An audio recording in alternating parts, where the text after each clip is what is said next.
Hey guys, in today's video I'm going to be explaining compression to complete beginners. So if you've got any questions about exactly what compression does or how it works, this is the video for you. Let's get straight into it. Hey guys, Phil Harris here from edmcoaching.com. I've put this YouTube channel together to help people make incredible electronic dance music. So if you're interested in getting weekly tricks and tips that are going to help you get really good at producing music really quickly, make sure you hit that subscribe button right now so you can see all the videos that I post on this channel. Now, without further ado, let's get straight into compression. I put this little slideshow together for you. Now, often you're going to hear a lot of producers online talking about compressing the hell out of it, making it punchy with compression, making it fat with compression, making it louder with compression. And it'll leave you wondering, what the heck is this compression business all about? And so I'm going to explain it to you. Compression, and this is the only thing you really need to know right now, is compression only affects volume. It doesn't do anything else, okay? So let's move on. Now, there's two types of compression. 98% of the time you're going to be using downwards compression, which basically means you're affecting the volume and you're just going to be bringing that volume down. And there's 2% of the time, which in fact I never really use this, and I don't know anybody who does. There's something called upwards compression, which is where you're actually turning the volume up in a kind of automated way. Essentially what compression does is you have a plugin that you put on a sound and it will automatically turn the volume up or automatically turn the volume down, okay? So let me explain this in a bit more detail. Let's start with downwards compression. What I've done here is I've kind of scribbled a wave form onto a bit of paper, right? Which kind of signifies an audio sound, okay? Now what you can see is different peaks that are bigger and peaks that are smaller. These are obviously different volumes of the sound. And this is obviously can also be described as dynamics. It's quite a dynamic sound. There's parts of it that are louder and parts of it that are quieter, as I've displayed there. Now, when it comes to using a compressor, the first thing you need to understand is threshold. What you're doing here is you're bringing down the threshold to a point where you begin to affect that sound. So if I bring the threshold down low enough, it starts to go over these peaks, the higher kind of louder parts of the sound. When that threshold goes down over that sound, that is the bit this compressor plugin that we've just put on the sound will be affecting. It will affect those peaks that are above the threshold, okay? Now, let me show you. So what I've got here on Ableton is a file with kind of different, it's like a drum pattern and it's obviously got different dynamics as you can see, and I've put a compressor on it. Now all you need to know for now is I've turned off makeup. Makeup essentially what it does is as you bring the threshold down, it automatically boosts the sound, the output of this plugin. But we don't actually want to do that, and I actually recommend you always turn that off. So I've turned that off. The other thing I've done for now, and I'm going to come on to explain these settings a bit more in a second, is I've just turned ratio down and I've kind of left attack and release as they are. Now, this is the threshold section here, and every single compressor will have these same settings. So once you understand one, you're going to understand all of them. Now I can play this sound and bring this threshold down, and you'll see this arrow will go below the peaks of the sound, and you'll see it in green. You see, I'm comfortably below the sound here, so that we're comfortably at the point where we were here, okay? Now, what you will also notice is nothing was really happening when I did that, because I've turned the ratio down to absolutely nothing. Nothing is actually happening. So let me explain ratio to you now. So ratio basically refers to how much the volume above this threshold is turned down. So I can grab these sections here and kind of squeeze them like this visually, and that's essentially what's going on with ratio. If I was to turn ratio all the way up, you would literally squash those peaks completely like this. But you can choose to turn it just, however much you want, okay? Now, when you do this, it causes something called gain reduction, essentially turning the volume down of those peaks. Now, if I come back to Ableton, you'll notice there was no gain reduction when I turned the threshold down. But if I begin to turn the ratio up, you'll see gain reduction being introduced. See that yellow line jumping up and down? That suggests that those peaks are being turned down. So now you understand what ratio does as well. Now, before we go any further, I want to explain to you the main reason why downwards compression is used. So what we've got here is our original sound, and these blue lines represent the 0 decibel point of our DAW. Okay, so let me explain this. Come back to Ableton. What we've got is the master chain down here, so all chains go through the master, and at the end we've got this kind of volume section here. Now, if I was to turn this up, you'll notice the peaks will go above the 0 decibel of the entire track, causing it to go into the red and can cause clipping. Let me show you.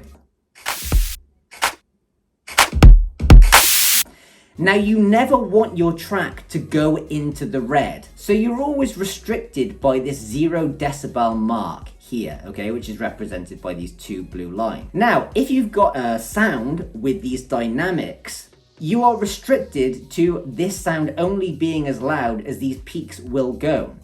So what you can do with compression is you can kind of come in, and this is an extreme example, but chop those peaks off, which then allows you to turn the overall loudness of that sound up.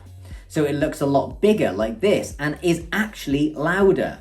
And this results in several things. It will give your track less dynamics and less punch, but it will be overall louder. And here's a really important bit. It will make the quieter bits of the songs louder as well, because you've chopped off the loudest points and now you're turning the rest of the volume up, which is increasing the quieter parts between the track as well.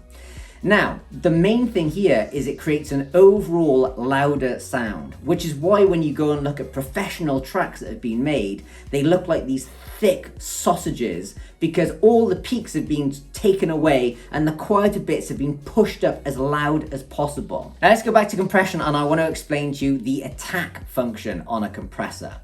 So the attack essentially is how quickly do you want the compressor to kick in and do what we want it to do, which is bring the volume down. A fast attack would happen the second that transient or that peak went above the threshold. So it would happen right at this point here. So it would almost instantly kick in and turn the volume down. A slow attack would happen maybe a couple of milliseconds into a transient. Now, all you need to know is most of the time you want your attack to be pretty quick here, because all we're going to be doing a lot of the time with music production is controlling those peaks so we can do what I showed in the example a second ago. But why would you ever want to have a slow attack on a compressor? The only time you'd ever want to have a slow attack is to shape the transient, okay? So as you can see here, we've got our different transients going above the threshold. And let's just use one as an example, this one here. Say if we had the attack happen slightly late, a bit halfway into that transient, which would be milliseconds, by the way.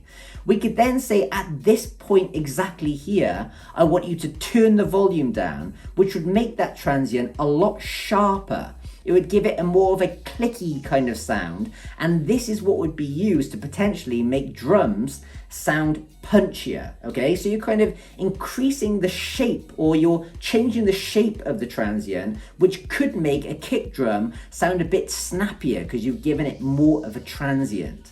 So that would be the only time you'd ever really want to have a slow attack, is if you wanted to increase the transient of a kick drum. So now let me explain release. Release is how quickly it takes for that compressor to go back to where it was originally after the volume has been affected. So if this line here represented the attack, this line here would be the release, as in how long it would take for that sound to go back. Now you want that release to be quick enough that it's back to where it was before the next transient goes above the threshold. So you can have it really quick, because as long as it's anywhere between this point here and this point here, it's doing its job.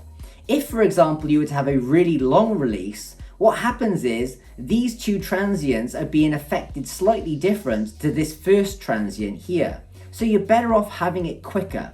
In fact, I've recently just done an experiment, and what can happen sometimes is if you have a really big transient here, it can actually turn down the volume more than the transient line or the threshold line here, and slowly come back up over time, affecting all of these sounds here as well, which is why you often want to have a quick release. Now, if you're still following this, I'm going to give you a quick example to show you, because I actually had to test this myself. I came to Ableton and I wanted to have one consistent sound, which sounded like this. Just a sine wave. And what I did is I went and recorded this drum sample up here over that sine wave and recorded it onto its own lane. So it's all just one sound here, which sounds like this. So it's a consistent sound with a steep transient that instantly goes back to a consistent sound. Then what I did is I put a compressor on this lane, turned the ratio up quite a bit, and let's just keep the release and attack really quick right now. And I'm going to bring the threshold down so we can see it's only happening, or it's only actually affecting the sound when the transient hits.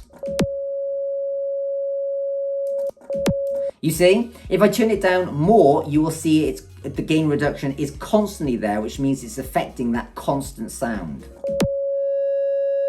You see? So if I keep it just high enough, it will only theoretically affect that transient. Like that. Then I did a really, really long release. And I recorded it into a new lane so I could visually see what had happened.